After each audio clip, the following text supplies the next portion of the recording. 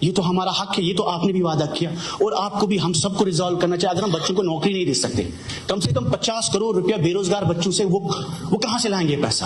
کئی لوگوں کے پاس ڈگریاں ہیں, اسکالرشپ سے پڑھا ہے, منتیں کر کے پڑھا ہے, پھر 1000-2000 روپیہ وہ پی ایس سی اور S S B. P S C S S B sir یہ سرکار ہے, government has to be compassionate. اگر ایل جی صاحب کے پاس پاور ہے, government has to take up. آپ لوگوں کو یہ ایشوز ایڈریس کرنے ہیں چاہے جو بھی ہے, اور کم سے کم یہاں تو الیکٹڈ گورنمنٹ 50 کروڑ روپیہ یا تو ویو آف کرے, یا تو جوانوں کو واپس دے, بے روزگاروں کو. چلو آپ سلیکٹ نہیں ہوئے بٹ آپ کا پیسہ آپ کو واپس ملے گا. یہ صرف 2 سال کا حساب ہے سر. اس کے بعد ڈرگس کے حوالے سے حسنین مسعودی صاحب ممبر پارلیمنٹ, انہوں نے سوال پوچھا.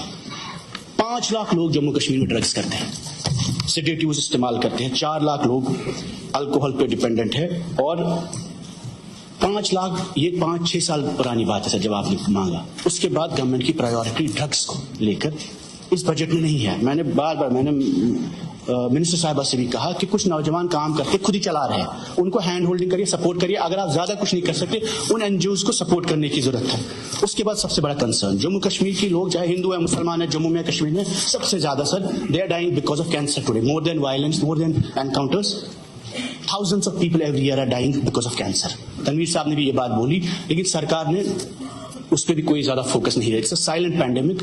اگر آپ شیر کشمیر انسٹیٹیوٹ میں کینسر انسٹیٹیوٹ کا ڈسکشن ہوا تھا پہلے, اگر اس کو آپ ریوائیو نہیں کر سکتے, آپ لکھیے ٹاٹا میموریل ہاسپٹل پورے ملک میں کھلے ہیں, یہاں کھلیے, زیادہ کینسر کے پیشنٹ یہاں ہے. پردھان منتری سے اپیل کریے, have a cancer hospital in Jammu and Kashmir. کم سے کم یہاں کے پیشنٹس جو پیسہ باہر ڈرین آؤٹ ہو رہا ہے, کوئی بیمار ہے, پیشنٹس ہیں جو ڈرین آؤٹ ہو رہا ہے پیسہ سر, کم سے کم گھر میں ہی وہ بیمار رہیں گے, ان کا ٹریٹمنٹ ہوگا, ان کو پتہ ہی نہیں ہوگا, لاکھوں کا پیسہ ضائع ہوتا ہے. دین اباؤٹ ایجوکیشن سر, یہاں پر سکینہ جی نے کہا کہ اسکولز کے حوالے سے ایجوکیشن کو ریفارم کرنے کی بات کی. میں ان کو یاد دلاؤں کہ ان کے دوران قریب 75 colleges of education sir which are also source of integration. Rajasthan سے لوگ آتے تھے پڑھنے گاؤں میں. 75 ma'am B Ed colleges defunct ہوئے ہیں پچھلے 1.5 سال میں, اور government has to take up with central ministry, H R D ministry کی ان کالجز کو آپ 1 سال کا ایکسٹینشن دیں, ان کو ریوائیو کریں. یہ وہ کالجز آف ایجوکیشن ہے جو ملیٹنسی میں بھی چلے. وہ حالات میں 75 یہاں صاحب الدین صاحب ان کو اس کے بارے میں جانکاری بھی ہے. 75 colleges of education have been be recognized today, اور 215 اسکول جو فلاحیام ٹرسٹ کے اسکول تھے. بار بار بات ہوئی سر, گورنر رول میں بھی فلاحیام کے اسکول بند نہیں ہوئے اگر ان کی ریکمنڈیشن سے ہوئی ہے, بٹ آپ کی گورنمنٹ نے کی ہے, آپ کے سائنس ہے. کہیں نہ کہیں آپ کو فلاحیام اسکولز میں 50,000 بچے پڑھتے ہیں. چلے جی جماعت اسکول ہے, ان پر سیکورٹی ایشوز ہو سکتے ہیں, لیکن آپ کو دکھانا ہے کیوں بند کیا ہے. 50,000 بچے وہاں پڑھتے ہیں جن کا کریئر, جن کا رجسٹریشن پروسیس میں ہی ایشو ہے. اس کے بعد ہم نے این ایل یو کے حوالے سے بات کی. 1 منٹ میں کمپلیٹ کروں پھر آپ جواب دیں. عمر عبداللہ صاحب نے بولا آئی یو ایس ٹی یونیورسٹی میں ریسنٹلی ان کا اسپیچ تھا, انہوں نے کہا کہ یہ یونیورسٹی ساؤتھ کشمیر کے کالجز کو ایفیلیٹ کرے گی. اس کے بارے میں بھی بجٹ میں کوئی بات نہیں کی گئی ہے. میڈیکل یونیورسٹی کی بات کی گئی, اس کے بارے میں بھی بجٹ میں کوئی ایلوکیشن نہیں ہے. اس کے بعد تامل ناڈو جیسے اسٹیٹس میں, ہریانہ میں, پنجاب میں سر جہاں ہمارے بچے پڑھتے ہیں, تامل ناڈو ہے 92 ڈیمڈ یونیورسٹیز, ہریانہ میں 66 ڈیمڈ یونیورسٹی, پنجاب میں 100 ڈیمڈ یونیورسٹی ہے. تو جموں کشمیر میں آپ 10 ڈسٹرکٹ میں 10 یونیورسٹیاں بنا سکتے ہیں. یہ جو کشمیری بچے آج پورے ملک میں پٹ کے آتے ہیں, اس کا جواب یہ ہے کہ ہم ان کو پروٹیکٹ نہیں کر پا رہے ہیں. ہم ان کے خبروں کے ہمارے پاس کوئی ہتھیار ہی نہیں ہے, نہ ہم پولیس پروٹیکشن دے سکتے, نہ ہم وہاں کی گورنمنٹ کو کچھ بول سکتے. The best thing is you can do create 20 district میں 20 ڈیمڈ یونیورسٹیز. یہاں پرائیویٹ سیکٹر میں لوگ ہیں, آپ بھی جانتے ہیں, ہم بھی جانتے ہیں, جموں میں کشمیر میں there are people who are capable of opening deemed universities. 1.5 سال میں آپ نے اس پہ بھی بیٹھ کے کوئی فیصلہ نہیں لے پایا. اگر آپ کو لگتا ہے کہ اس وقت بچوں کو باہر پروٹیکشن نہیں ہے, سیفٹی نہیں ہے, آپ بنائیے انسٹیٹیوشنز, یہاں پہ ہمارے بچے باہر جائیں گے ہی نہیں پڑھنے. سی اے پی ڈی کے حوالے سے آپ نے بولا ہم گیس دیں گے. گیس تب ہوگا جب سٹاک ہوگا سر. جب راستہ بند ہوا, برف پڑتی ہے, بارش پڑتی ہے, 7 دن کا سٹاک ٹوٹل گیس کا جموں کشمیر میں ہے. اس کے حوالے سے بھارت پیٹرولیم کی گیس ڈپو کے لیے فائل آئی, 6 مہینے سے وہ آنریبل چیف منسٹر صاحب کے دفتر میں ہے. کیوں نہیں ہوتا اپروول, کیوں نہیں سائن ہوتا؟ بج بہارا انہی کے ایم ایل اے صاحبان ہیں, ان کے علاقے میں وہ بھارت پیٹرولیم سب سے بڑا ڈپو کھولنا چاہتے ہیں جموں کشمیر میں. وہ سٹاک ہوگا سارا گیس سپلائی, تب جا کے وہ سپلائیز کہیں پہنچیں گے. 3 سلنڈر ہوگا 4 سلنڈر, پہلے تو سلنڈر رکھنا ہے کہیں پر. ڈیزل میں آپ نے کٹوتی کی, آپ نے بولا گیس دیں گے, چلو جی 8 لاکھ لوگوں کو گیس دیا. 1 کروڑ 50 لاکھ لوگوں کو آپ نے 2 روپیہ ڈیزل بڑھایا. کرایہ بڑھے گا. کنزیومرز کو, ہر بندہ جو گاڑی میں چلتا ہے, سومو میں چلتا ہے, سب کا کرایہ بڑھے گا اس سے. اور یہ آپ نے لوڈ ڈالا 8 لاکھ سے اٹھایا, 1 کروڑ آبادی پہ ڈالا. سوشل ویلفیئر میں میم آپ نے اسکیم لائی کہ آرفنس کو 4000 روپے ملیں گے. The definition of orphan in the honourable chief minister speeches کہ آرفن ہے. But in the budget he says orphan وہ ہے جس کے 2 والد مرے ہوں گے, پیرنٹس دونوں مرے ہوں گے, فادر بھی مرا ہوگا, مدر بھی مر ہوگی. حالانکہ میں اس سکیم میں آتا ہوں, لیکن اس کا مطلب قطعی نہیں ہے سر کہ جس شخص کا فادر مرا ہو آپ اس کو رکھیں گے نہیں کہ orphan. Now last most important point جو میں آپ کی نوٹس میں لانا چاہتا ہوں کہ اسپیشل اسسٹنس اسکیم کے حوالے سے. 1 minute sir, most important point special assistance. SASCI بہت ہم نے سنا سر. ساسکی کیا ہے؟ ساسکی گرانٹ نہیں ہے. ہماری سڑکیں سیارت میں بنتی تھی, نریگا میں بنتی تھی. اب جو ساسکی آپ لا رہے ہو سر, ساسکی آپ ایک لون لا رہے ہو, یہ نبارڈ کا لون نہیں ہے, RBI کا نہیں ہے, یہ مارکیٹ سے, یہ اڈانی امبانیز کا لون ہے. کل کو اگر آپ ساسکی میں سڑکیں بناتے ہیں, محلے بناتے ہیں, کوچے بناتے ہیں, گاؤں بناتے ہیں, یہ بنگلہ دیش کی طرح پورا ہم گروی رکھ رہے ہیں جموں کشمیر کو. آپ پہلے سر آنریبل چیف منسٹر صاحب کو میں بولتا ہوں, آپ پہلے پڑھیے ساسکی کیا ہے. SASCI is the most dangerous thing you are doing to Jammu and Kashmir state. You are putting entire Jammu Kashmir on sale. 50 سال کے بعد آپ کے بچوں کو بولیں چلیے جی ساسکی کا لون کون چکائے گا. یہ ساسکی کوئی گرانٹ نہیں ہے سکینہ جی, آپ ہنس رہے ہیں. یہی ہوا ہمارے ساتھ. یہ نبارڈ کا پیسہ نہیں ہے, یہ مارکیٹ کا پیسہ ہے. اور یہ کل کو جب پورا جموں کشمیر, جیسے ایئر انڈیا بیچا, جیسے جیو نے فری میں ہمیں اس وقت سم دیے, وہی ساسکی ہے. SASCI is destruction of Jammu Kashmir. You are putting, آپ پورے جموں کشمیر پہ گروی رکھ رہے ہو. میں آپ کو بتا رہا ہوں, اس ہاؤس میں وداؤٹ کنسلٹیشن آپ ساسکی کو لا رہے ہو, آپ جموں کشمیر کو گروی رکھ رہے ہیں. This is the most dangerous thing you are doing to the people of Jammu and Kashmir. ہمیں سڑکیں نہیں چاہیے, ہمیں ڈیولپمنٹ نہیں چاہیے, بٹ جموں کشمیر کی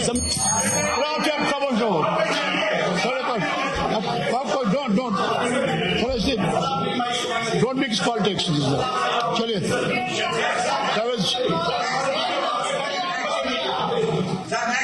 آنریبل چیف منسٹر صاحب کو میری گزارش ہے, 1 منٹ فیاض صاحب, میری گزارش ہے ساسکی کے بارے میں, بی جے پی ہو, کانگریس ہو, یہاں طارق صاحب بھی ہے, یہاں میر صاحب ہے, طارق رحمان صاحب ہے, نظام الدین صاحب ہے, آپ سبھی لوگوں کو آپ ساسکی کو ڈسکس کریے. What is SASCI, what are implications of SASCI in Jammu and Kashmir. This is death trap جو سری لنکا میں ہوا, پاکستان میں ہوا, بنگلہ دیش میں ہوا, جو ہر اسٹیٹ میں, جو فیل اسٹیٹ میں اس وقت ہو رہا ہے. We are selling Jammu and Kashmir for petty loan sir, petty interest for. آپ ساسکی کو ڈسکس کریے. This is the most dangerous scheme you are doing after abrogation. آپ نے مینڈیٹ لیا to preserve Jammu and Kashmir, to reclaim Jammu and Kashmir, and you are putting entire state on sale today. آپ 50 سال میں یہ loan کون واپس دے گا؟ اور مفت میں لون آپ کو کیوں مل رہا ہے؟ آپ کو نبارڈ سے نہیں مل رہا ہے لون, یہ مارکیٹ کا لون ہے. جیسے ایئر انڈیا کو اس وقت بھیجا گیا, آپ کہتے ہیں بی جے پی کی پالیسیز غلط ہے, تو آپ کو مفت میں ساسکی کیوں مل رہی ہے؟ آپ پوچھے سر, آپ ڈسکس کریے واٹ از ساسکی. آپ پوچھے واٹ از ساسکی, آپ پوچھے واٹ از ساسکی. آپ مجھے گالیاں نکالو اور گالیاں نکالو, لیکن آپ پہلے جموں کشمیر کو بیچ نہیں سکتے ہو. You can not put it on sale, nobody can put it on sale.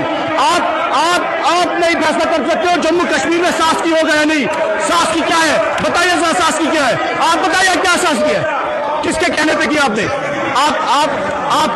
آپ کو بی جے پی کارڈیل نہیں ہے, 50,000 کروڑ کا لون کیوں ملے گا آپ کو؟ آپ تقریر کریں گے, آپ ساسکی کو ڈسکس کریے. کیوں ساسکی کو لا رہے ہو آپ, کس کے کہنے پہ لا رہے ہو آپ بتائیے. آپ ڈسکس کریے, آپ اس کو ڈسکس کریے, آپ ڈسکس کریے ساسکی پہ سر. اس سے بڑا امپورٹنٹ مسئلہ کچھ نہیں ہے. آپ ساسکی کو ڈسکس کریے. اگر میں غلط بول رہا ہوں آپ ڈسکس کریے.